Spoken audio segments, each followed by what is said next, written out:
welcome. Don't forget to like and subscribe. Or, I might show up at your door. I'm just here to share some creepy stories, so sit back and enjoy. Disclaimer: the content presented in the video is purely for entertainment purposes only. The theories and stories discussed in this video are speculative and are not supported by any evidence or proof. Viewer discretion is advised.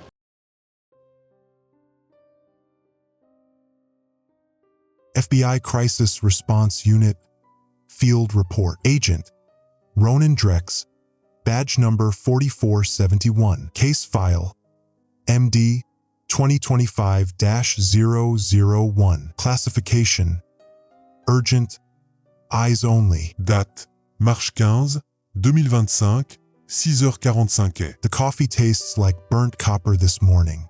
Been up since the 4 a.m. call, and my hands won't stop shaking. 37 years with the Bureau, and I've never seen brass authorize an emergency broadcast without a clear threat assessment.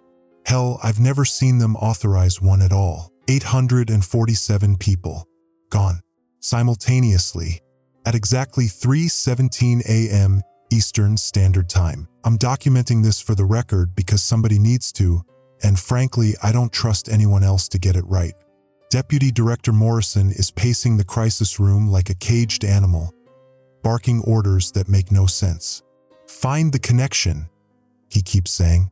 There's always a connection, but what connection explains a grandmother in Miami, a college student in Seattle, and a construction worker in Detroit all vanishing at the exact same second? What connection explains 847 people spread across 7 major metropolitan areas just stopping? The initial reports came in through our missing persons database at 0347 hours. Standard protocol would be local PD jurisdiction, but the simultaneous nature triggered our crisis algorithms. By 0430, we had field teams mobilizing in 7 cities. By 0500, we knew we were dealing with something unprecedented. By 0600, we went public. That emergency broadcast shouldn't have happened. Protocol dictates minimum 72-hour assessment period before public notification on mass casualty events. But Morrison overrode protocol, and frankly, I understand why. The media was already picking up fragments from police scanners. Better to control the narrative than let it control us. This is an emergency alert system notification. The FBI is investigating reports of coordinated disappearances in multiple metropolitan areas. Citizens are advised to remain calm and report any suspicious activity to local authorities.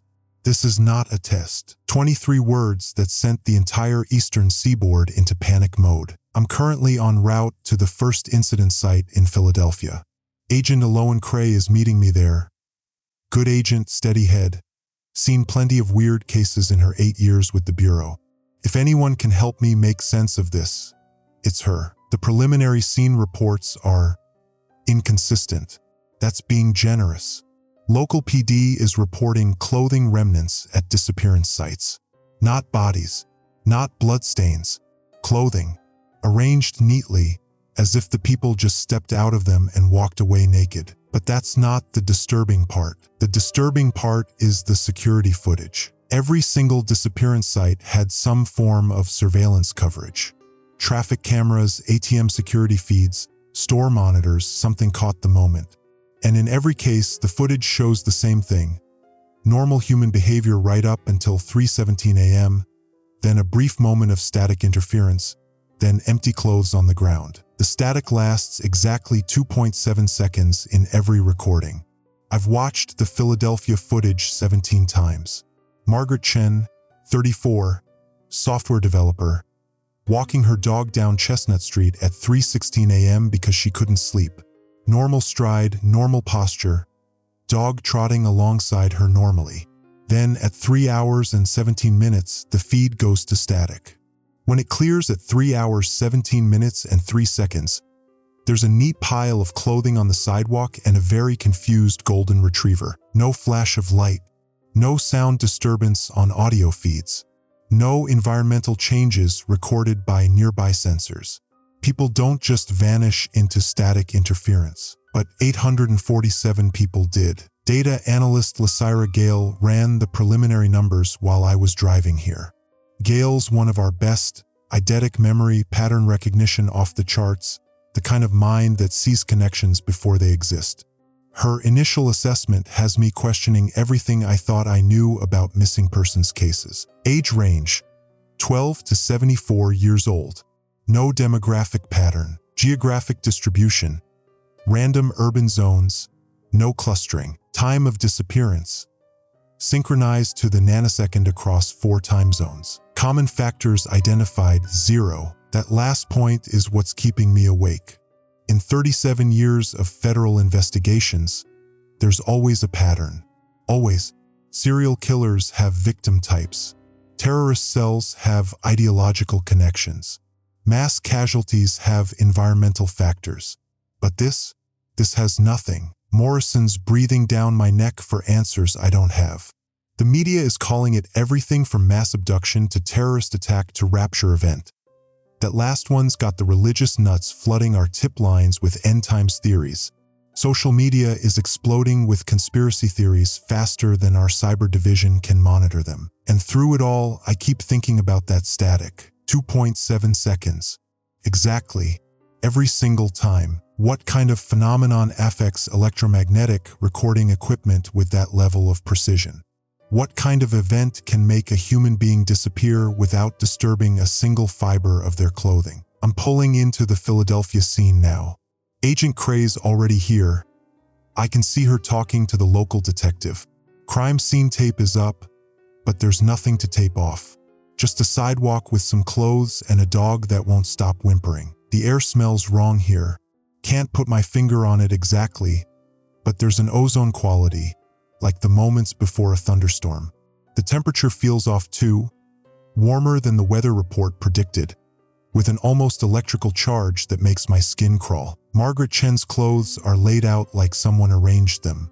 Jeans folded at the knees, sweatshirt arms spread wide, running shoes positioned as if feet had just stepped out of them.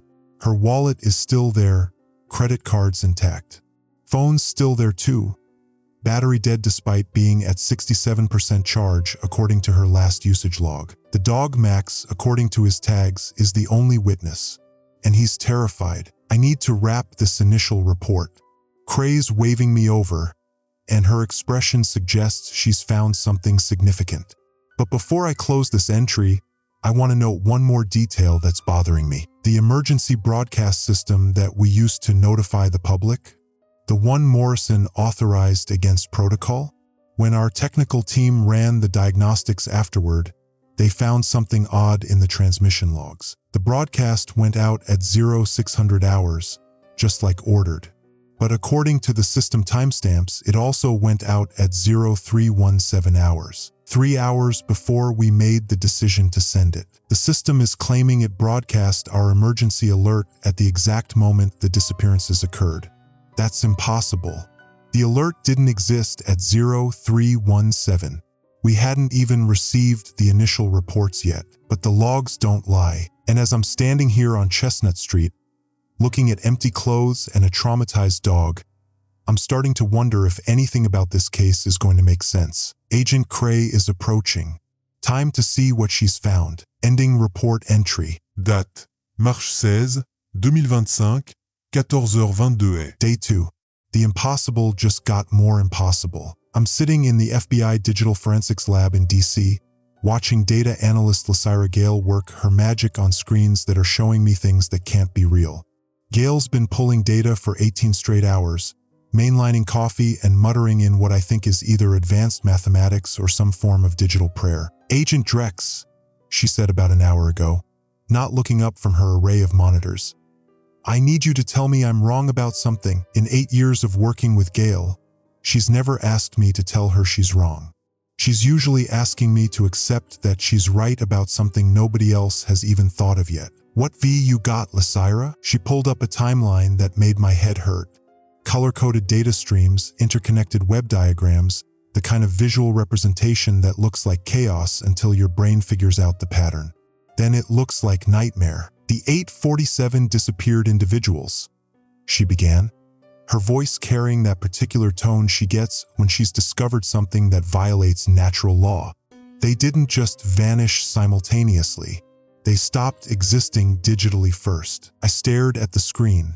Explain that. Every single person who disappeared shows zero digital activity for exactly 72 hours prior to the vanishing event. No credit card usage. No cell phone pings. No social media activity. No GPS tracking. No automated systems interactions. She highlighted sections of data as she spoke. It's like they became digital ghosts 3 days before they became actual ghosts. That's when my stomach started doing the thing it does when a case shifts from strange to impossible. Equipment malfunction? I suggested, knowing it was weak. Gail shook her head. I thought so too, but their devices were still powered on, still connected to networks. The systems were functioning normally. The people just weren't using them at all. For 72 hours straight, she pulled up another screen. Margaret Chen, your Philadelphia case. Last digital footprint. March 13th, 11:47 p.m. Ordered takeout through her phone app. After that, nothing.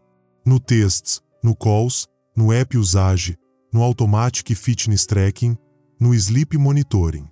But her phone stayed charged and connected. Maybe she was sick, unplugged for a few days. Maybe, Gail said, but her tone suggested otherwise. Except her neighbors report seeing her walking her dog daily. Security footage from her apartment building shows her coming and going normally. She was physically present and active. She just wasn't digitally present. I felt that familiar chill that comes when a case starts rewriting your understanding of how the world works. All 847 showed this pattern. Every single one. I spent the morning in interview room 3 with Nisha Vale, trying to get more information about her disappeared sister while fighting the urge to flee the building and find a job that made sense, like accounting or theoretical physics. Nisha is 29, marketing coordinator for a tech startup, the kind of person who knows her sister's daily routine better than most people know their own. She's been crying for 2 days straight, but the kind of controlled crying that comes from someone trying to hold it together long enough to help. Soren never went off-grid, she insisted, twisting a tissue between her fingers. Never. She was addicted to her phone like everyone else our age. Instagram stories every few hours, constant texting, always checking work emails. But the last few days before she disappeared, that's what's so weird. Nisha looked up at me with red-rimmed eyes. She seemed peaceful, like disconnected but in a good way. Said she was trying a digital detox to clear her head. I thought it was healthy. I showed her the timeline Gail had prepared. This shows your sister's last digital activity was Monday night, March 13th. Does that sound right? Yes, but... She stopped, staring at the printout. Wait, that's not possible. What's not possible? She posted an Instagram story on Tuesday. I remember because it was weird.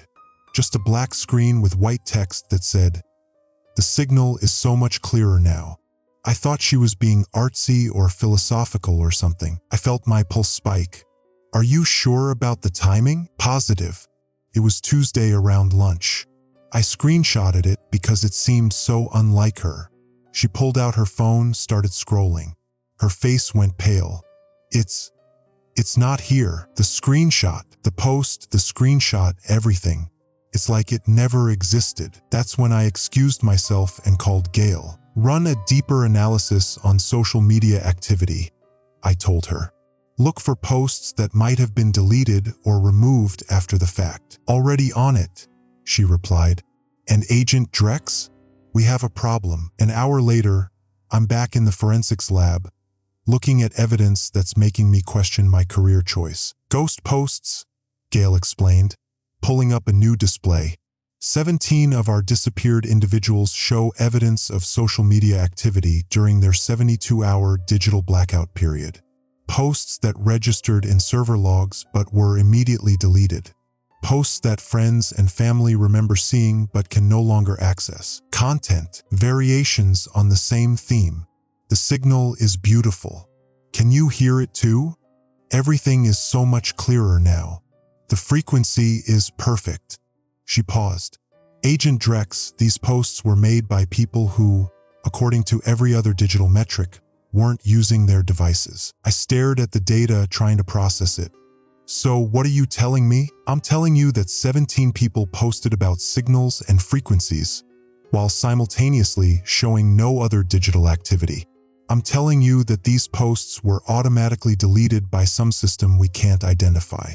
And I'm telling you that the timestamp analysis shows these posts were made at exactly 3:17 a.m. over the 3 days leading up to the disappearances. The room felt cold suddenly. 3:17 Uhr nachts? The same time as the vanishing event. Every single ghost post. 3:17 a.m., 3 days running. Like they were practicing. I walked to the window, looking out at the city and trying to convince myself that this was still a rational universe where federal agents solved crimes through logic and evidence. But the evidence was pointing towards something that didn't belong in any investigative manual. There's more, Gail said quietly. Of course there was. I ran facial recognition on the security footage from all disappearance sites, looking for anomalies in the days leading up to the event. She pulled up a new screen showing street camera footage from various cities. Look at their eyes. The footage showed Margaret Chen from 3 days before her disappearance, walking down the same Philadelphia street where she would eventually vanish. But something was wrong with the image. Her eyes looked dark. Not brown dark, black dark, like someone had colored in her pupils with a marker. Camera malfunction? I asked, though I already knew the answer. Same anomaly in footage from 6 other disappearance sites. Same individuals, same eye effect, same 3-day time frame. Gail enhanced the image. This isn't a camera glitch, Agent Drex. This is something happening to their eyes. I felt something cold settle in my stomach. Medical condition, maybe? Some kind of drug effect. I thought so too. But watch this. She played another clip, this one from a different angle. Same woman, same day, 30 minutes later. In the second clip, Margaret Chen's eyes were completely normal. It's like it comes and goes, Gail said. Activates for brief periods, then returns to normal. But always at. She checked her notes. 3:17 a.m. I finished. Plus or minus 90 seconds. Every time. I walked back to her workstation, studying the impossible data. Lysaira, I need you to tell me something, and I need you to be completely honest. Of course, in your professional opinion, as someone who has analyzed more digital forensics cases than anyone else in this division, what are we looking at here? She was quiet for a long moment, her fingers drumming against her desk. Finally, she looked up at me with an expression I'd never seen on her face before. Fear. In my professional opinion, Agent Drex, we're looking at evidence of coordination on a scale that shouldn't be possible without communication methods we can't detect or understand. We're looking at behavioral modification that appears to bypass normal human consciousness. And we're looking at digital manipulation that suggests access to systems and networks that, frankly, may not be entirely human in origin. The room was silent except for the hum of electronics and the distant sound of DC traffic. Lysaira, yes. From now on, all communication on this case goes through secure channels only. No digital documentation that touches external networks. No email, no cloud storage, no automated backups. Understood. But Agent Drex, yeah, what if they're already in our secure channels? I looked at her screens, at the impossible data, at the evidence of something that challenged every assumption I had about how disappearances work, how people work, how reality works. Then we're already in more trouble than we know how to handle. My phone buzzed. Text from Agent Cray. Need you back in Philly ASAP. Found something at the Chun site you need to see. And Ronan? Bring Gail. We're going to need her. I looked at the message timestamp. 3:17 p.m. In this case, I was starting to believe that coincidences didn't exist. Détroit, 14h27. Classification. Urgent. Eyes only. The emergency broadcasting system is having what Soren Thatch calls technical difficulties. That's government speak for We have no fucking clue what's happening. I'm sitting in the EBS coordination center watching Thatch pace behind banks of monitors, each one displaying error codes that shouldn't exist. Red warning lights flash across equipment that was working perfectly 48 hours ago. The air tastes metallic, like the moment before lightning strikes. Show me the ghost alerts again, I tell him. Thatch's hands shake as he pulls up the logs. 3 emergency broadcasts went out at 2:43 a.m., 6:17 a.m., and 11:52 a.m. today. Standard missing persons alerts, proper formatting, correct authorization codes. The problem? None of us sent them. The system authenticated the messages, Thatch says, wiping sweat from his forehead. Every security protocol passed. But look at the timestamps. I lean closer. The system shows the alerts were composed and scheduled 72 hours ago, before the first disappearance even happened. My phone buzzes. Text from Aloan. Found something at Ground Zero. You need to see this. The first disappearance site is a coffee shop on 5th Street. When I arrive, Aloan is crouched beside the sidewalk with an infrared thermometer, her auburn hair catching the afternoon sun.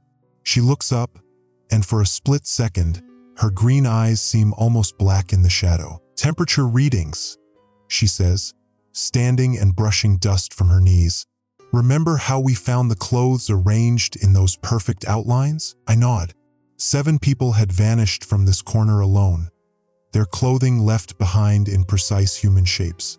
No struggle, no displacement, like they'd simply ceased to exist within their clothes. Ground temperature inside each outline is 15 degrees higher than the surrounding pavement. Aloan points to her readings. 15 degrees exactly. Every single one. The implications hit me like ice water. Heat signature persistence. For 3 days, Ronan.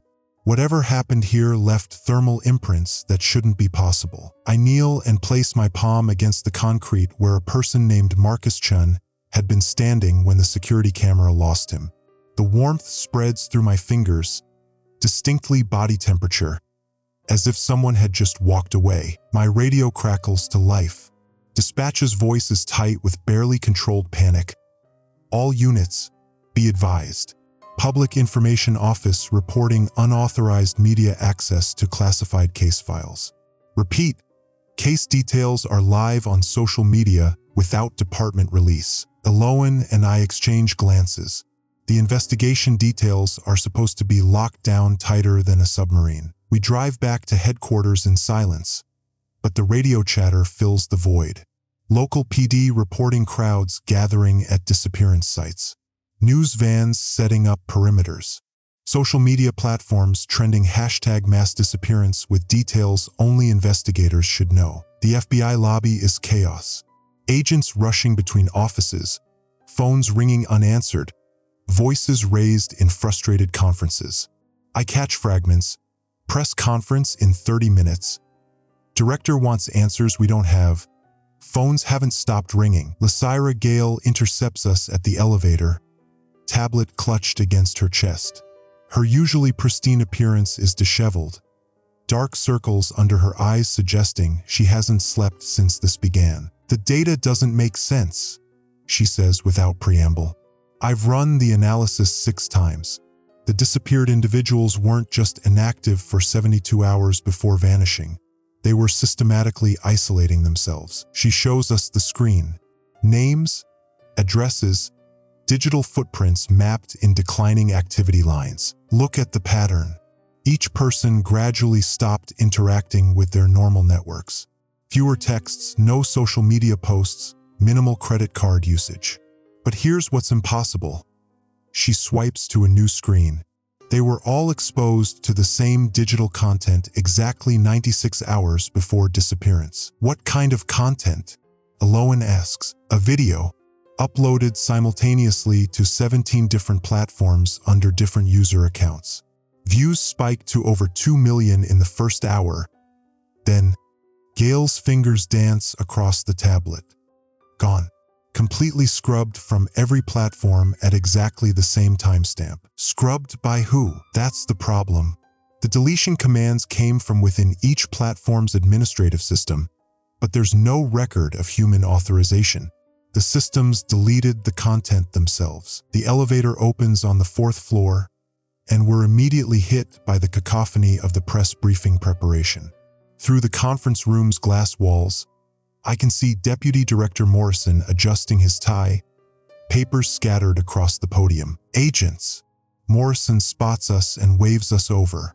What do I tell them? It's a fair question.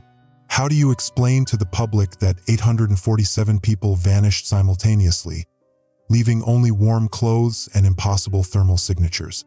How do you admit that your own emergency broadcasting system is sending alerts you didn't authorize? Aloan's phone pings.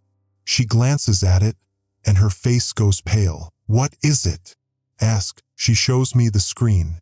A new emergency alert, broadcast 30 seconds ago. Emergency alert system. Phase 2 authorization confirmed. Expansion protocols active. Stand by for further instruction. This alert was issued by the National Emergency Management Agency. Thatch comes running down the hallway, his face flushed with panic. That wasn't us, he shouts. That alert, we didn't send it.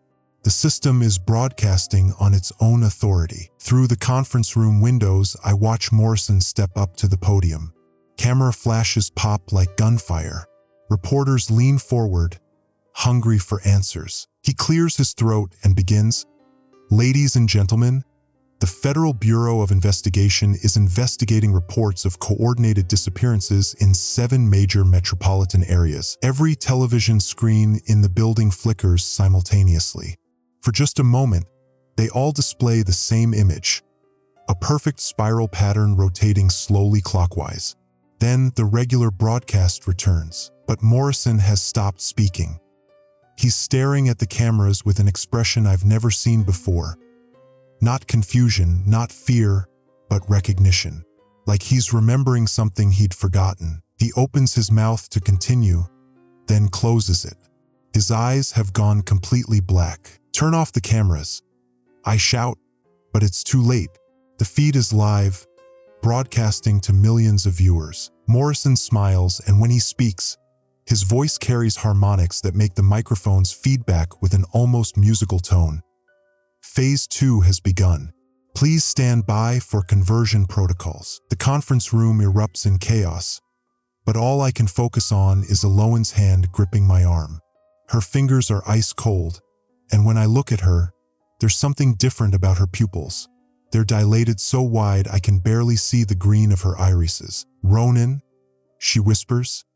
"Do you hear that?" The sound is barely perceptible, a frequency so low it's more felt than heard. It's coming from every electronic device in the building. Phones, computers, radios, televisions, all humming in perfect synchronization. Outside the windows, I can see people on the street stopping in their tracks, all turning to look in the same direction, their movements unnaturally coordinated. The thermal signatures at the disappearance sites weren't just heat remnants. They were beacons. D4, 3h42. Location, secure mobile unit. Authorization, eyes only, compartmentalized. I'm recording this from the back of an armored communication van parked 2 miles from headquarters. Can't trust the building systems anymore. Can't trust much of anything. Deputy Director Morrison is in medical isolation after what the official report calls a stress-induced psychotic episode. The official report is bullshit. I watched his eyes go black on live television.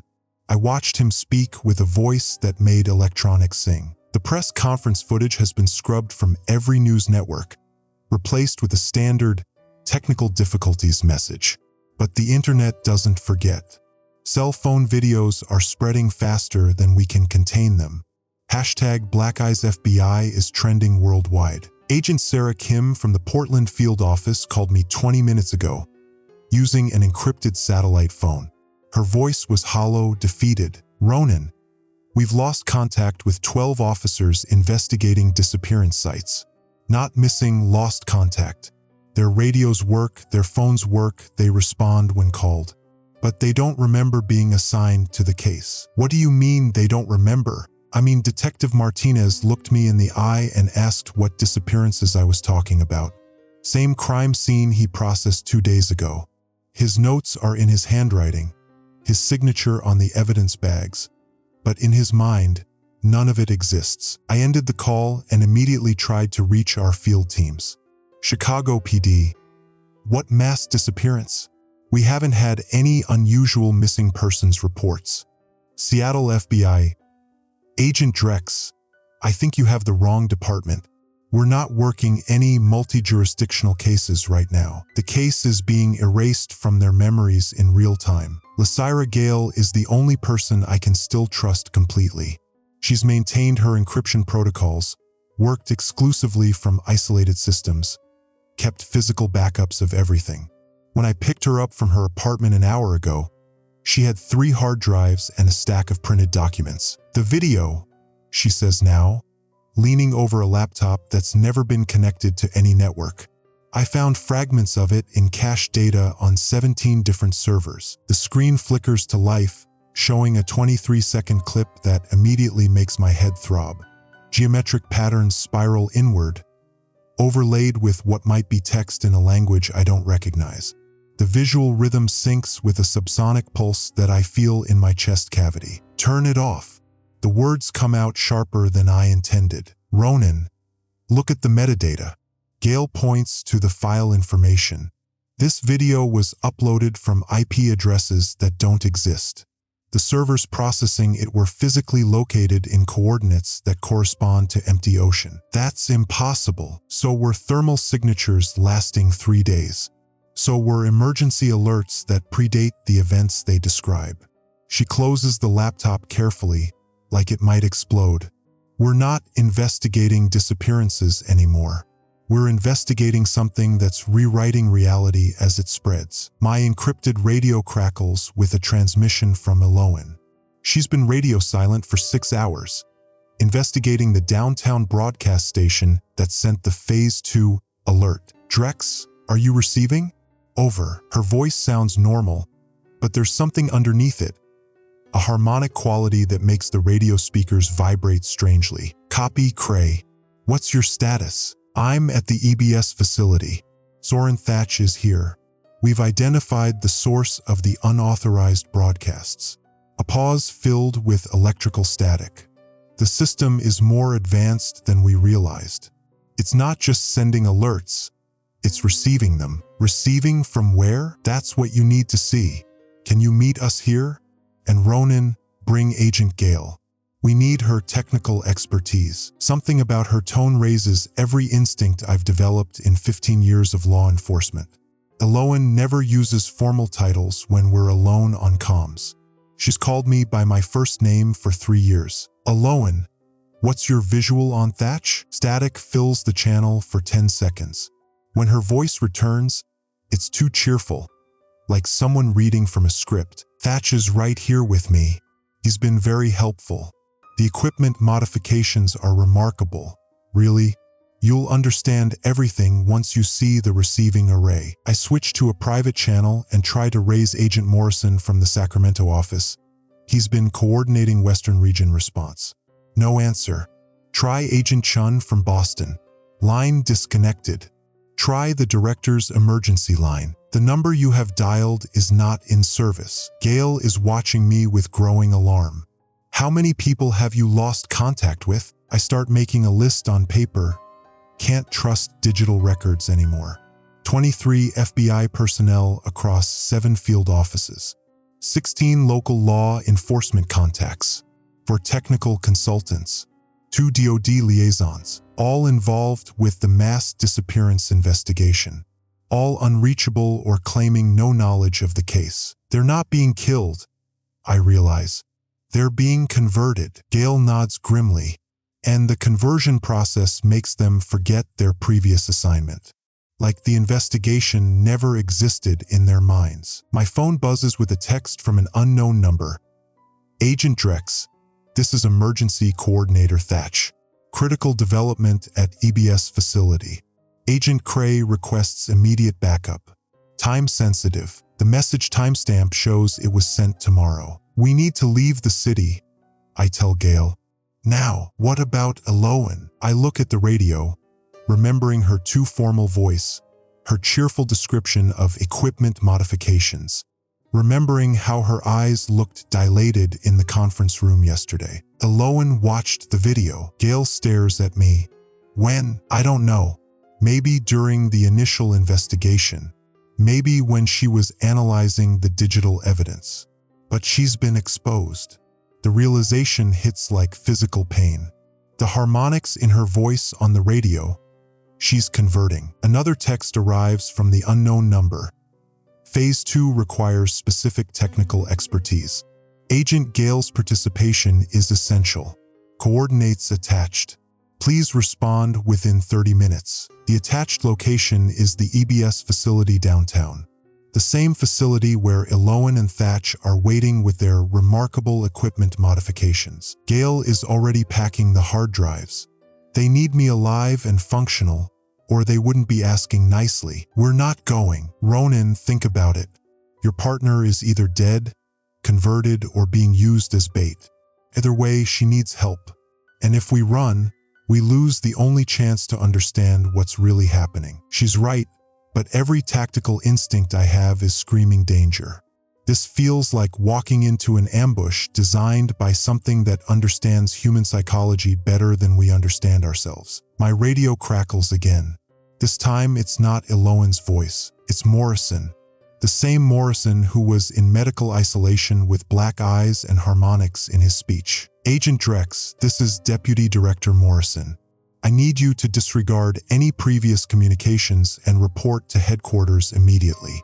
We have a breakthrough in the case. The voice is perfectly normal, concerned, authoritative, reassuring. Exactly how Morrison sounds when he's trying to manage a crisis. Morrison, what's your current location? My office, Agent Drex. Where else would I be? But I saw him taken to medical isolation. I saw the footage of his conversion before it was scrubbed from the networks. Sir, can you confirm your security clearance level? Agent Drex, this is not the time for protocols. We have 847 missing persons and a media firestorm. I need my best investigative team focused on solutions, not playing verification games. That's exactly what Morrison would say. The phrasing, the priorities, the mild irritation at bureaucratic procedures. Perfect in every detail. Except Morrison never calls missing persons cases by the exact number unless he's reading from a report. He always rounds to the nearest 50 when speaking casually. Gail has been listening to the radio exchange. She holds up her laptop screen, showing a surveillance feed from FBI headquarters. The building looks normal. Agents coming and going, security checkpoints functioning, lights on in offices. But when she enhances the image and zooms in on the windows, I can see something that makes my blood freeze. Every person visible in the building is standing perfectly still, facing the same direction, staring at something off camera. None of them are moving. None of them are blinking. They're all converted. The radio crackles one more time. Morrison's voice, still perfectly normal, still reassuring. Agent Drex, I'm going to need you to bring Agent Gail with you. Her technical expertise is required for the breakthrough. This is a direct order. I turn off the radio and look at Gail. How long do you think we have before they realize we're not coming? She's already firing up the van's engine. Not long enough. As we pull away from the city, I catch a glimpse of the FBI building in the rearview mirror. Every window is lit, but the light has a strange quality, too blue, too uniform, like television screens all displaying the same signal. My phone buzzes with one final text from Eloan's number. The signal is beautiful, Ronan. You'll understand soon. I turn off the phone and throw it out the window. Whatever's happening, we're on our own now. Time, 0347 hours. Day 5. Recording device. Personal encrypted tablet. I'm going off book with this log. Official channels are compromised. Hell, everything's compromised. If someone finds this, know that we tried to follow protocol. We tried to do this the right way. The second wave hit at 0217 hours. 2,347 people this time. Not scattered across cities anymore, concentrated. Surgical. Like something learned from round one. We were ready. Command had authorized full surveillance deployment across 12 metropolitan areas. Satellite feeds, street cameras, drone coverage, undercover units positioned at statistical probability points Gail calculated. We had every angle covered, except the one that mattered. The footage. Christ, the footage. I've watched it 17 times now. Each viewing makes it worse, not better. Makes the reality of what we're dealing with sink deeper into my bones. At exactly 0217:33, across all monitored zones, people began walking. Not running, not stumbling. Walking with purpose, perfect, measured steps. Men in business suits still carrying briefcases. Women in pajamas, bare feet stepping over broken glass without flinching. Children holding teddy bears, their small legs matching the stride of adults twice their height. All of them moving toward specific coordinates. GPS precision. No deviación. The surveillance teams reported identical behavior patterns. Subjects' eyes completely black, like looking into deep water at night. But they moved around obstacles, responded to traffic lights, even helped each other over barriers. Conscious, aware, just operating on different instructions. Then came the static. Every feed, every angle, every recording device went dead simultaneously. Perfect electromagnetic interference lasting exactly 47 seconds. When the signals cleared, the disappeared were gone. But they left something behind. Empty clothes arranged in geometric patterns. Perfect circles in downtown areas, interlocking triangles in suburban zones, complex mandalas in rural locations. Each arrangement precisely measured, like crop circles made from human possessions. Wedding rings placed at exact mathematical intervals. Shoes pointing toward central coordinates. The ground beneath each arrangement measured 15 degrees warmer than ambient temperature. Infrared showed the heat signatures lasting for hours, human-shaped patches of thermal energy with nobody there to generate them. Gail ran spectral analysis on the EM interference. The frequency signature matched the viral video's embedded code, amplified by a factor of 10,000. Something used our own surveillance network against us, turned our watching into broadcasting. That's when Soren called from emergency broadcasting. Ronan. His voice was shaking. We have a problem. A big one. The emergency alert system had activated during the disappearances. Automatic override protocols engaged, broadcasting on all channels simultaneously. But nobody authorized it. The message came from our own servers, using our own authentication codes. The message was simple. Phase 2 authorization confirmed. Conversion protocol initiated. Stand by for Phase 3 parameters. 23 million people received that alert. 23 million. My phone started buzzing with incident reports before Soren finished explaining. Cincinnati, Baltimore, Phoenix. Local departments reporting unusual pedestrian behavior in their jurisdictions. People walking with purpose toward city centers. Eyes going dark. The signal was spreading. I tried to reach Eloan. Straight to voicemail. Her location tracker showed her at headquarters. But when I called the duty desk, they said she'd left hours ago. Hadn't seen her since the morning briefing. That's when I started running. Found her car in the bureau parking garage. Engine still warm. Her service weapon secure in the center console. Badge and credentials on the driver's seat. Like she'd simply stepped out. Walked away from everything that defined her professional identity. Her personal phone was on the passenger seat, screen still glowing. The last message in her text thread was to me, timestamp 0156 hours. The signal is beautiful, Ronan. I understand now. I never received that message. The phone showed her browser history from the past 6 hours. She'd been researching electromagnetic frequencies, parallel dimension theories, quantum consciousness studies, sites I'd never heard of, papers by scientists whose names meant nothing to me. The search terms got more specific as the night progressed. Consciousness transfer between realities, electromagnetic conversion of human awareness, voluntary dimensional migration. Then, At 0213 hours, 4 minutes before the second wave, she'd accessed the FBI's emergency broadcast system, used her credentials to review the automated message protocols. The system logs showed her downloading something. 47 seconds of data. Same duration as the EM interference during the disappearances. I'm not a technical analyst. That's Gail's expertise. But even I could see the pattern. Eloan hadn't been researching random theories. She'd been preparing, learning, getting ready for something she knew was coming. The converted weren't just victims. They were recruits, my partner, my friend, the woman who'd saved my life in Detroit 3 years ago. She'd walked away from everything she was to become something else. And she'd done it voluntarily. The worst part? Her final browser search, logged at 0216 hours. How to help others understand the transition. She wasn't gone. She was recruiting. I'm writing this from Safehouse Delta 7, a Faraday cage-equipped facility designed for electronic warfare scenarios. Gail and I made it here before the third wave started. Yes, there's a third wave. The emergency alert system activated again 2 hours ago. This time, the message was different. Phase 3 authorization confirmed. Selective recruitment protocol engaged. Resistance patterns identified. Countermeasures deploying. The system knows we're here. It knows we're trying to stop it.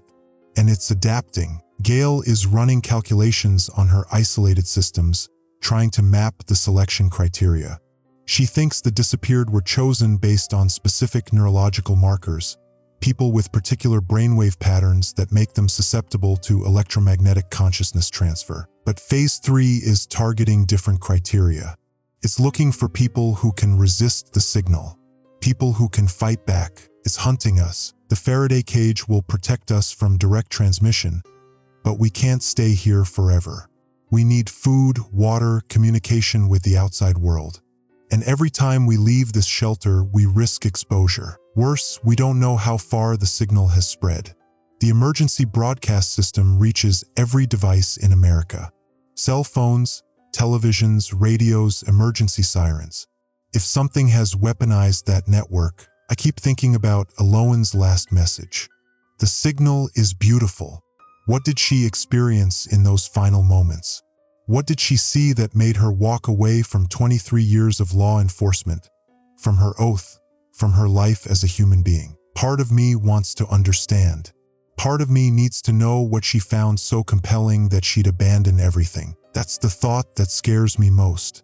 Not the disappearances, not the failed protocols or the compromised systems. The fact that I'm curious about what they experienced. The fact that I want to hear the signal too. End personal log entry. Autosave enabled. Backup created.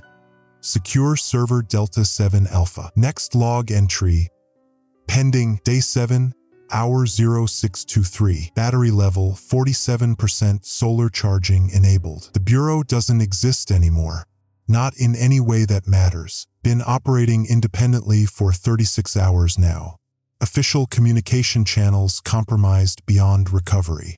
Last verified contact with headquarters was Deputy Director Morrison's final transmission.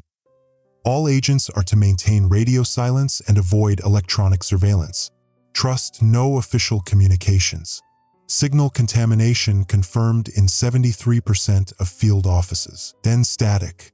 Then nothing. Gail and I are running dark now, moving between dead zones in this modified surveillance Venn she calls the coffin. Reinforced steel mesh embedded in the walls, triple-layer electromagnetic shielding, isolated power systems that can't receive external signals. It's like living inside a sensory deprivation tank that drives 50 miles per hour. The world outside has changed. You can feel it even through the shielding, a low-frequency hum that makes your teeth ache and your vision blur at the edges. The disappeared aren't gone. They're still here, existing in some parallel layer of reality, and their presence is bleeding through. Street lights flicker in patterns that aren't random. Traffic signals change color in sequences that spell out coordinates in binary. Even the emergency sirens, when they still function, play melodies that sound almost like voices calling. We're not alone in the coffin anymore. Found us yesterday morning, somehow tracked us to the abandoned truck stop where we'd stopped to refuel.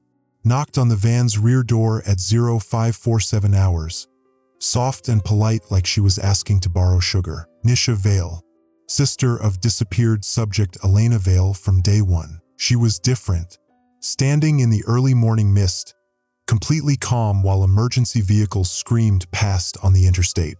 No panic, no desperation, just patient certainty. "Agent Drex," she said when I cracked the door, "I need to show you something. About Elena. About where they really went." Gail ran every scan we had. Thermal imaging, electromagnetic field detection, audiovisual analysis. Nisha registered as completely normal human readings. No signal contamination, no electromagnetic anomalies. But something about her felt amplified, like she was receiving better reception than the rest of us. "I can hear her," Nisha explained once we let her inside. Elena. "She's trying to communicate, but the frequency is all wrong. Like trying to tune into a radio station that's broadcasting from underwater." She showed us photographs on her phone. Pictures of Elena from the week before the disappearance. In the earlier photos, Elena looked normal, worried maybe, but human. As the dates got closer to day one, subtle changes appeared. Her posture became more erect, her gaze more focused, her smile knowing. But it was the final photo that made Gail go pale. Taken 6 hours before Elena's disappearance, it showed her sister standing in their childhood bedroom.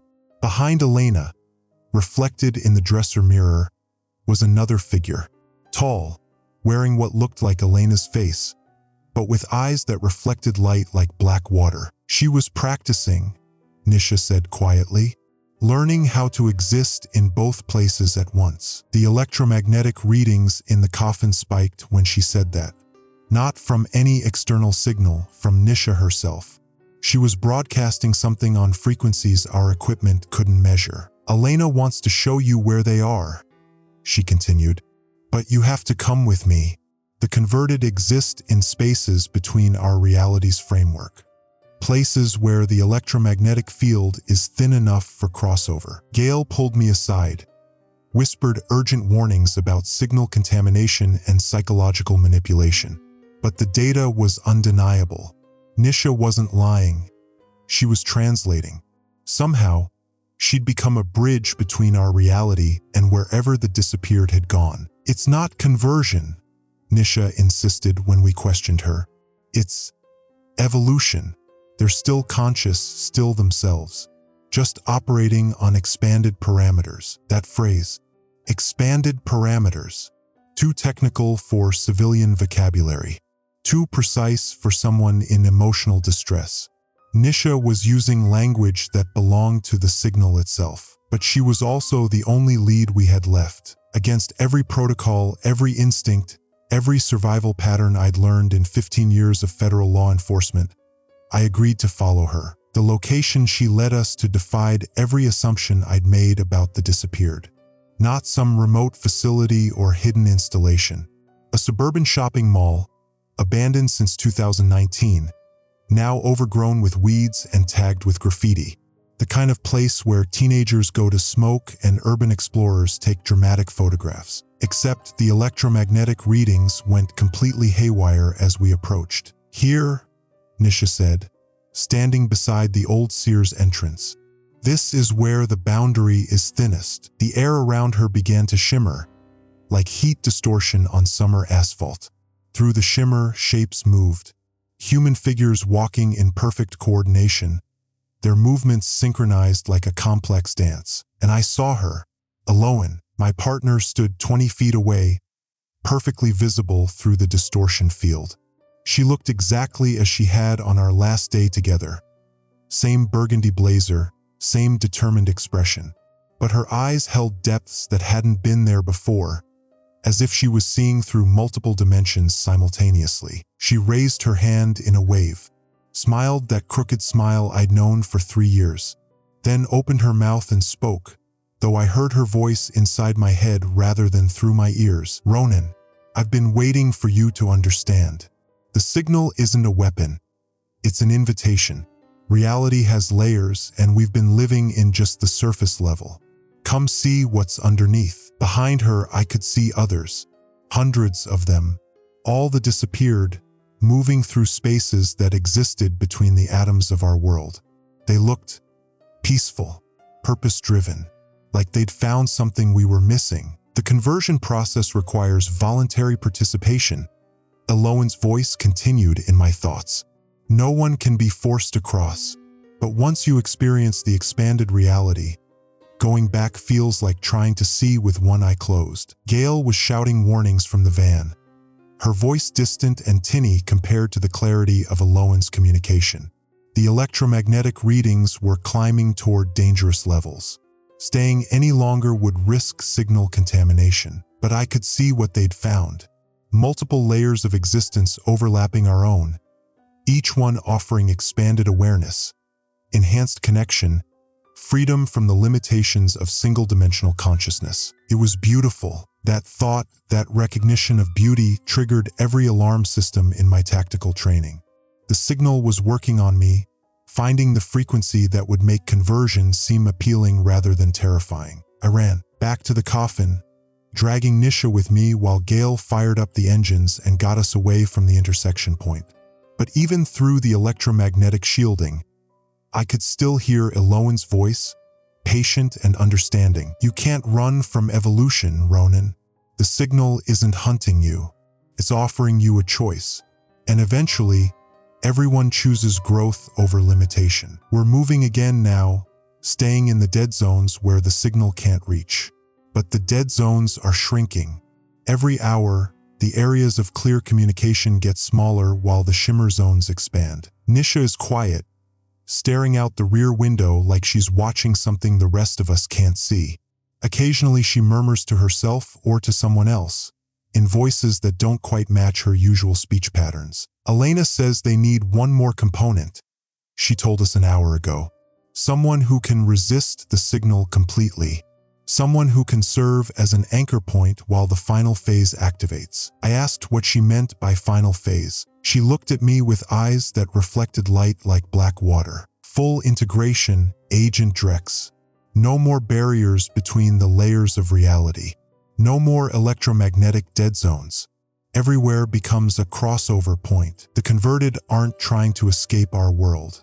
They're trying to merge it with theirs. And they need someone like me, someone who can resist conversion to stabilize the process. I'm not sure if we're running from the signal anymore, or if we're being herded toward wherever it needs us to be. Either way, the coffin's fuel gauge is dropping toward empty, and the dead zones are running out. Time to make a choice. End survival log entry. Autosave enabled. Backup status. Electromagnetic interference detected. Warning. Signal contamination possible. Next log entry. Location dependent to whoever finds this. Date. Timestamp corrupted. Location. Coordinates redacted. I found them. Jesus Christ, I found them all. They're not gone. They're not dead. They're something else entirely, and I don't know if that's better or worse. The coordinates Nisha led us to weren't empty. The disappeared are still there, still conscious, still them, but existing in a frequency we can't normally perceive. Like shadows burned into reality itself, but the shadows are thinking. Gail figured it out first. She was running spectral analysis on the electromagnetic signatures when she started crying. Not from fear, from recognition. Her equipment was picking up voices, patterns, conversations happening in wavelengths just outside human perception. They're talking, Ronan, she said, her voice barely a whisper. They're all talking to each other, and they're trying to talk to us. The first voice we isolated was Marcus Chun, disappeared on day 1. His wife had been begging us for updates. Through the static and frequency shifts, we heard him saying her name, over and over. Tell Susan I'm okay. Tell her I'm still here. Tell her the signal is beautiful. The same words Eloan had texted me. We spent 6 hours in that abandoned electronics store, using Gail's jury-rigged equipment to map the frequency bands. The disappeared weren't randomly distributed. They were organized, structured, like a vast network of consciousness operating just beneath the surface of reality. And they were recruiting. Every person who vanished had been exposed to specific frequency combinations that opened their perception to these parallel layers of existence. The viral video wasn't just a trigger, it was an invitation. A test to see who could perceive what others couldn't. Those who passed the test were welcomed into something bigger. Aloan appeared at 14:32 hours. Not physically, she was still frequency shifted, existing in that space between perception and reality. But she could manifest just enough to be seen, like heat shimmer on summer asphalt. Her voice came through Gail's equipment, distorted but unmistakably her. "Ronan, you need to understand," she said, her words crackling through the speakers. "We're not lost. We're evolved. We can see everything now, all the layers of reality you can't perceive. The world isn't just 3 dimensions. It's infinite dimensions, infinite possibilities. Come back," I said, knowing how desperate I sounded. "Whatever this is, we can fix it. Come back to us." The static shifted, and for just a moment, I could see her clearly. She looked exactly the same, but her eyes held something vast and terrible and wonderful. "I can't come back, Ronan, but you can come forward. All of you can." That's when Gail made her mistake. She'd been working frantically to decode their communication methods, to find a way to reverse the frequency shift. I should have stopped her. I should have seen the obsession growing in her eyes, the way she kept adjusting the equipment, pushing deeper into frequencies that human consciousness wasn't meant to process. "I can hear them," she whispered. "They're teaching me. They're showing me how to." The equipment overloaded. Electromagnetic pulse knocked out every piece of electronics in a 6-block radius. When the smoke cleared and my vision returned, Gail was gone. Her clothes lay in a perfect outline on the floor, still warm, still holding the shape of her body. But I could hear her voice joining the others in the static. "Ronan," Nisha's voice cut through my shock. She was standing in the doorway, eyes wide but not surprised. "You can hear them now too, can't you?" She was right. The pulse had done something to me, opened some channel I didn't know existed.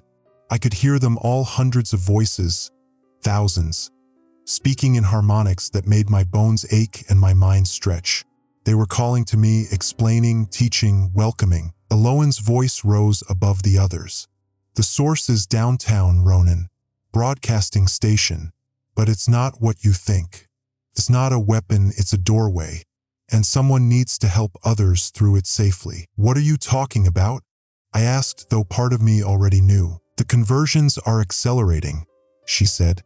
"Soon, everyone will be able to perceive the other frequencies. But without guidance, without someone who understands both sides, the transition will be chaos.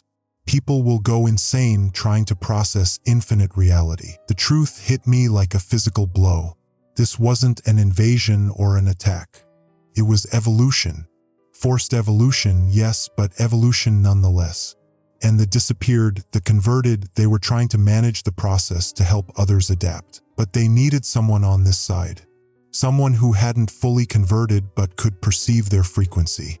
Someone who could serve as a bridge. "You're asking me to help you convert more people," I said. "I'm asking you to help save them," Aloan replied. "The signal is spreading whether we guide it or not. The question is whether humanity adapts or fractures." Nisha was crying now, reaching toward empty air where I knew she could see her sister. "Please, Ronan, don't let them face this alone." I looked around the abandoned store, at Gail's empty clothes, at the fried equipment that had given me just enough perception to understand what we were facing. The FBI protocols I'd followed my entire career were useless here. The institutional structures I'd believed in were crumbling, but I still had a choice. I could try to destroy the source, cut off the signal, trap the converted in their frequency prison. Save the world as we knew it, but condemn thousands to existence in limbo. Or I could go to the source and help them complete the process.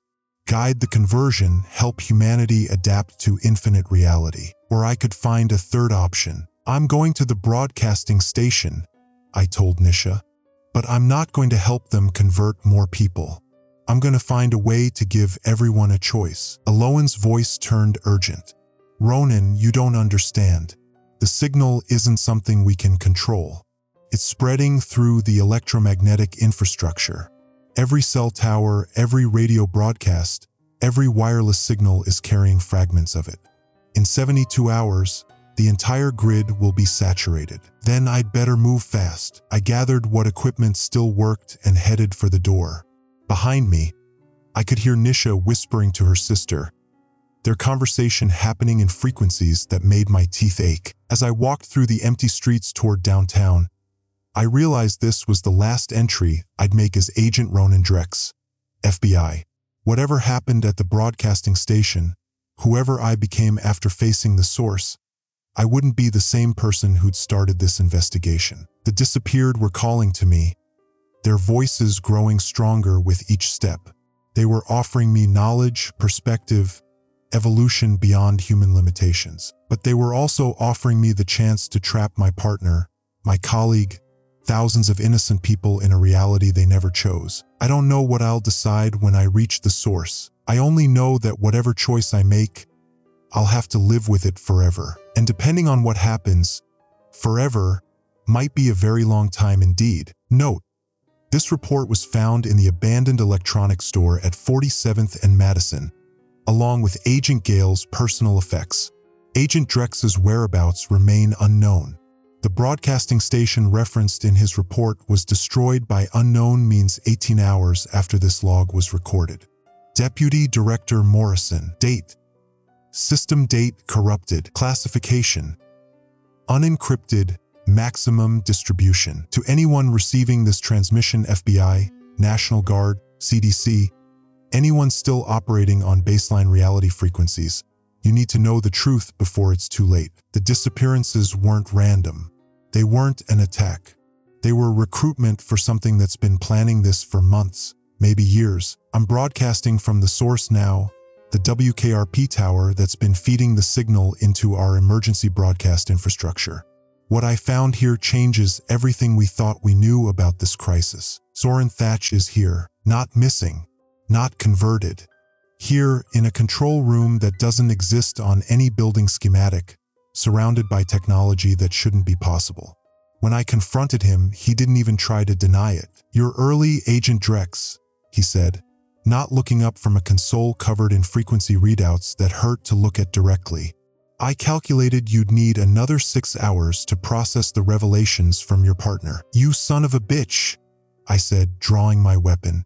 "You've been running this from the beginning." He finally turned around, and that's when I saw his eyes. Not black like the others, crystalline like they were made of television static. "Running it? Agent Drex, I didn't start this. I'm just managing the transition." The control room extends impossibly deep into the building, filled with equipment that pulses with the same frequency patterns I'd learned to recognize. Screens everywhere showing feeds from across the country, not security cameras, but views into the parallel frequency where the disappeared exist. "Show him." Aloan's voice came through the speakers. I could see her on one of the screens, standing in what looked like the same room but filled with light that moved like liquid. Thatch gestured to a wall of monitors. 3 years ago, our deep space monitoring stations detected something. Not radio signals from space, radio signals from between spaces. Communications happening in frequency bands that don't exist according to our physics. The screens lit up with data streams, mathematical equations that made my head pound just looking at them. Something was already here, Agent Drex. Something that exists in the gaps between our perception of reality. And it was trying to communicate. "Aliens?" I asked, though the word felt inadequate. "Interdimensional entities," Thatch corrected. "Beings that exist across multiple frequency layers simultaneously. They've been watching us, studying us, waiting for us to develop technology sophisticated enough for contact." Another voice joined the transmission, Gail, speaking from whatever frequency prison I'd condemned her to. Ronan listened to him. "The mathematics work out. Reality has infinite dimensional layers. We've been living in just one thin slice of what's actually there." I wanted to shoot Thatch, to destroy the equipment, to end this nightmare. But I needed to understand. "So you helped them make contact?" "I helped them save us," he said, and for the first time, I heard genuine emotion in his voice. The signals we detected weren't just communication attempts. They were warnings. The monitors shifted, showing images that looked like astronomical data but felt wrong, like looking at star charts through a funhouse mirror. Something is coming, Agent Drex. Something that exists in our baseline reality, our narrow frequency band. An extinction event that will sterilize this dimensional layer completely. When? 18 months. Maybe less. Thatch's fingers danced across controls that shouldn't exist. The entities, the converted, as you call them, they're offering us refuge. A chance to exist in their frequency layers until the danger passes. By converting everyone against their will? Eloan's voice cut through my anger. Ronan, the conversion isn't permanent. We can exist in both frequencies. We can come back to baseline reality when it's safe. But only if we learn to perceive the other layers first. I stared at the screens showing thousands of the disappeared, all of them moving through spaces that defy geometry. All of them looking more alive and aware than any human I'd ever seen. The viral video, I said, the pieces clicking together. It was testing who could adapt. Preliminary screening, Thatch confirmed. Some people are naturally more sensitive to frequency variations. They adapt easier, help guide others through the transition. But everyone can learn to perceive the other layers with proper preparation. And the emergency broadcast system? The delivery method. Every emergency alert, every test of the system has been carrying frequency adjustments. Gradual exposure, preparing the population for broader perception. The mass disappearances were just the accelerated phase for volunteers. Volunteers. The word hit me like a physical blow. They chose this. Everyone who disappeared signed up, Gail's voice confirmed. The video included subliminal recruitment messaging. Only people already open to expanded reality perception responded. No one was taken against their will. I thought about the families, the missing person reports, the grief and terror I'd witnessed. Their families didn't know. Their families will understand when the conversion completes, Eloan said gently. When everyone can perceive all frequency layers, the separations end. We'll all exist together, just more completely. Thatch stood up from his impossible console. Agent Drex, you have approximately 36 hours before the final phase begins. The choice is simple. Help us guide the remaining population through willing conversion, or watch them face forced conversion when the extinction event reaches our reality layer. And if I refuse? If I try to stop this? The screens around me showed feeds from across the country, millions of people going about their daily lives, completely unaware that their reality was about to expand beyond their comprehension. Then you condemn them to experience infinite reality without preparation, Thatch said. Madness, essentially. The human mind isn't equipped to process unlimited dimensional perception without gradual adjustment. I looked at the weapon in my hand, useless against technology that operated in frequencies I couldn't fully perceive. I thought about Nisha, still clinging to the hope of seeing her sister again. About all the families waiting for answers I couldn't give them. There's no way to stop the extinction event? Not from our frequency layer, Eloan answered, but from the higher dimensions with enough converted consciousness working together. Maybe. The entities think it's possible. So this is salvation, I said bitterly. Forced evolution to escape cosmic destruction. It's survival, Thatch corrected. And it's the only option we have. The monitors began flashing with new alerts, emergency broadcasts triggering across the country, carrying the final phase conversion frequencies.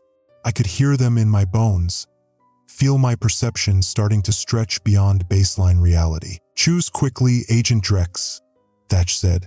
Help us guide them through, or let them face infinity alone. Through the speakers, I could hear Eloan and Gail calling my name, their voices layered with harmonics that promised knowledge beyond human understanding. But I could also hear something else, millions of people about to have their reality shattered, whether they were ready or not. The weight of humanity's future pressed down on me like a physical force, and I realized that no matter what I chose, I would spend eternity wondering if I'd made the right decision. This transmission was intercepted by multiple agencies before the broadcasting equipment was destroyed. Agent Drex's final decision and current status remain unknown. The WKRP building has been sealed pending investigation, though structural engineers report the described control room does not exist within the building's blueprints. Emergency Response Coordinator Williams. Time: 4:17 Eastern Standard Time. Hour 73 of mass disappearance event. The building hums. Not electricity, something deeper. The walls vibrate at frequencies that make my teeth ache and my vision blur at the edges. 43 floors up, and every step toward the transmission room feels like walking through increasingly thick honey. My equipment bag weighs nothing now. 3 pounds of C4, enough to collapse the central broadcasting array. Enough to sever whatever connection they've built between our reality and wherever they've gone. The elevator shaft echoes with voices I recognize. Alohan's laugh from the Christmas party 2 years ago. Gail explaining quantum entanglement over bad coffee in the break room. Nisha Vale sobbing in the interview room when we told her there were no leads on her sister. They're all here, waiting. Emergency broadcast system. Unauthorized signal detected. The alert crawls across every screen in the facility. The same message I've been seeing for 3 days, except now I understand. It was never unauthorized. The system is working exactly as designed. Soren Thatch's voice crackles through speakers I can't see. Agent Drex, you made it. Where are you, Thatch? Everywhere. Nowhere. The distinction matters less than you think. His tone is patient, almost kind. You've seen what we've become, what we're offering. The transmission room door stands open. Beyond it, banks of equipment that shouldn't exist, crystalline structures growing through server racks, cables that pulse with their own light. At the center, a chair, waiting. The choice was always yours, Thatch continues. We needed someone who could resist, who could see clearly. Someone who could guide the process instead of being consumed by it. Movement in my peripheral vision. Alohan steps out from behind a server bank. She looks exactly as I remember, except her eyes reflect light like mirrors. Ronan. Her voice carries harmonics that shouldn't be possible with human vocal cords. We can show you everything. The frequencies between thoughts. The spaces between heartbeats. Reality has so many more layers than we ever knew. I thumb the detonator. Dead man's switch. Release it and the charges blow. What happens to them? The converted. They continue. We continue. In ways your current consciousness can't comprehend. Alohan moves closer, and I can see through her. Not transparent, but existing in multiple spaces simultaneously. But they need guidance.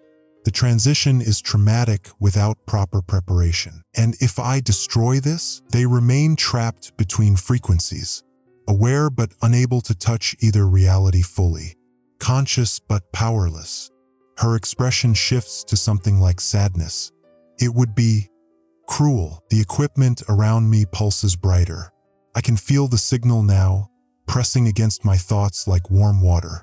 It would be easy to let go, to step into that chair and become something larger than Agent Ronan Drex, Crisis Response Unit. Show me, I say. Alohan's hand passes through my shoulder, and suddenly I can see them all. Thousands of people existing in layered space, building something magnificent and terrifying. Structures of pure thought and intention spanning between realities.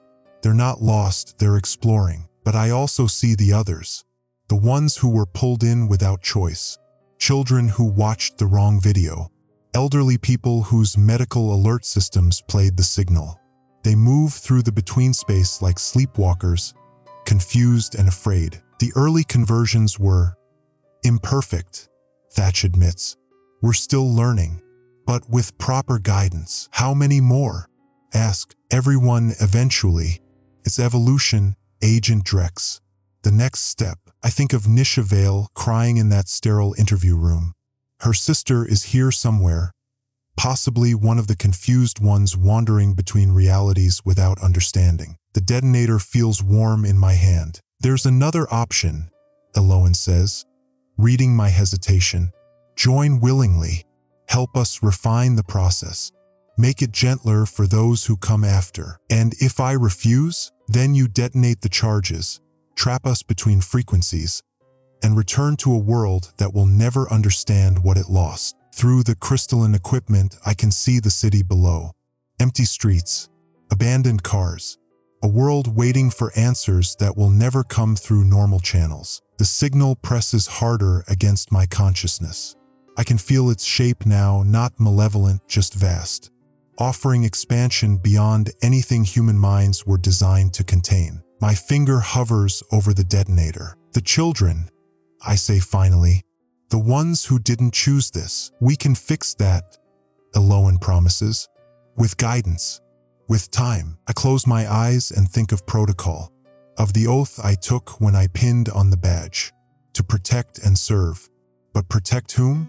Serve what? The humans who remain unaware of the evolution happening around them, or the converted, trapped between realities, needing someone to help them navigate their new existence. The signal surges, and for a moment I see everything. Every possibility, every choice, every consequence spreading out like a vast web of light. I make my decision. The charges detonate. The building shakes, crystal structures shattering, servers crashing down in cascades of sparks and impossible light. The signal cuts off mid-pulse, leaving a silence so complete it feels like deafness. Eloan's form flickers, caught between frequencies as the connection severs. Her eyes, still mirror-bright, meet mine with something like understanding. We'll find another way, she says as she fades. We always do. Then I'm alone in a room full of smoking debris, holding a dead detonator, listening to the city's power grid slowly coming back online. My radio crackles to life. Agent Drex, this is command. What's your status? I key the mic. Source neutralized.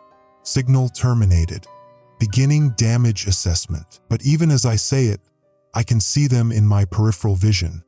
Shadows moving between the shadows, existing in spaces that shouldn't exist. The converted, trapped now between realities, visible only to those who've been exposed to the signal long enough to develop sensitivity. I chose to save the world I knew. I pray it chose correctly. Date: 90 days after signal termination. Location: FBI Special Operations Paranormal Investigations Unit. The world pretends to be normal now. Coffee tastes the same. Traffic jams still happen. People complain about the weather and argue about politics. The news cycle moved on after 2 weeks. Mass disappearances filed under unexplained phenomena, alongside UFO sightings and Bigfoot reports. But I know better. We all do, those of us who were there. Incident summary. Official record. Mass disappearance event concluded with destruction of illegal broadcasting equipment.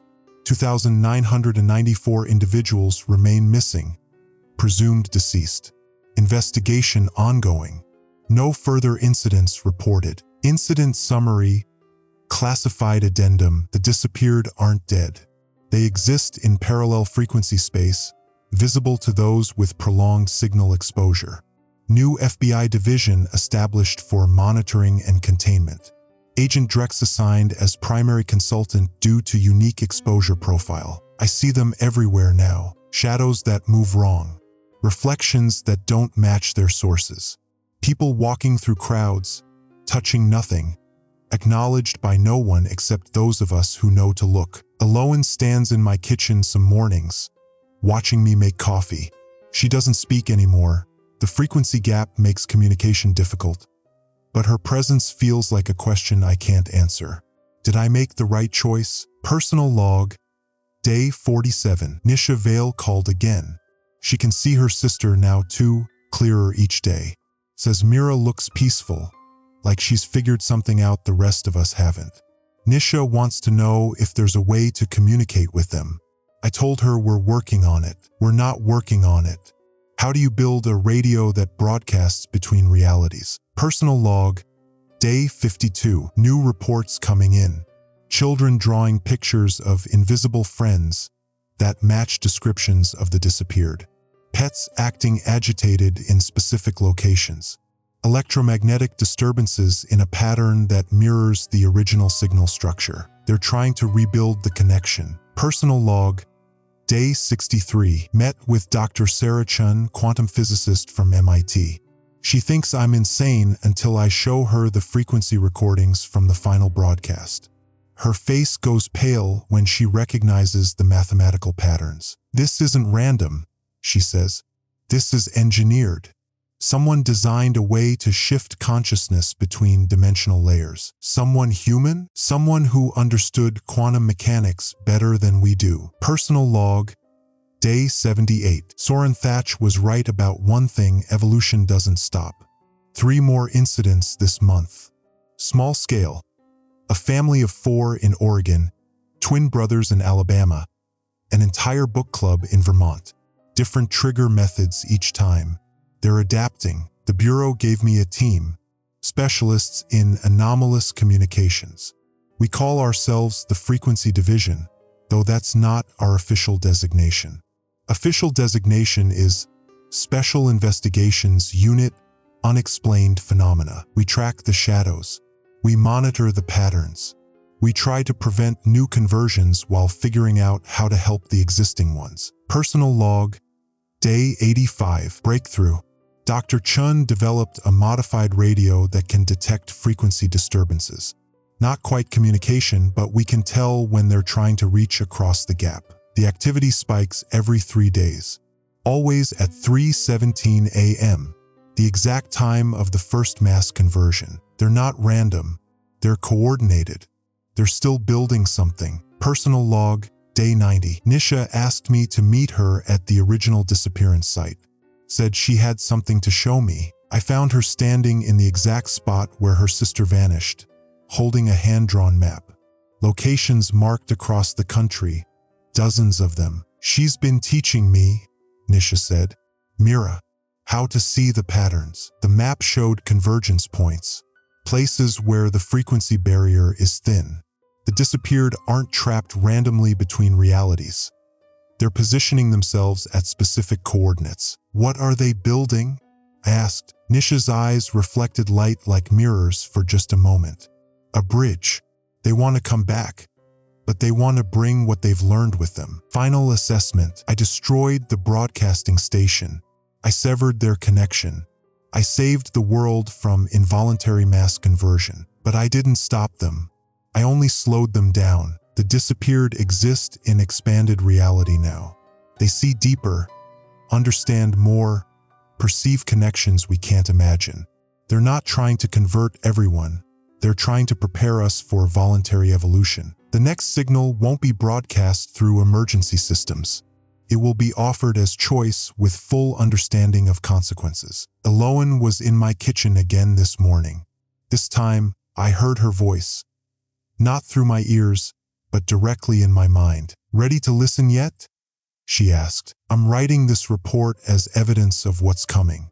The Frequency Division will continue monitoring, preparing, protecting those who aren't ready for what the disappeared are building. But I'm starting to think Thatch was right. This isn't invasion or infection. It's evolution. And eventually, we'll all have to choose which frequency we want to exist on. Agent Ronan Drex, Frequency Division Special Consultant, FBI Special Operations. Security Notice. Agent Drex reported missing 72 hours after filing this report. Security footage shows him walking into Frequency Laboratory 7 at 3:17 a.m. He has not been seen since, though personnel report occasional glimpses of a figure matching his description in reflective surfaces. His desk radio has been broadcasting a low-frequency tone continuously since his disappearance. Frequency analysis matches patterns from the original mass conversion event. Dr. Chun has requested transfer to a different project. Classified update. 30 days later, Nisha Vale has volunteered to serve as liaison between the Frequency Division and the disappeared. She reports that Agent Drex is learning and preparing something important. When asked to elaborate, she smiled and said, "He's figuring out how to make the choice easier for the rest of us. New protocols are being developed for managing voluntary frequency conversions. The bridge is almost complete." End report.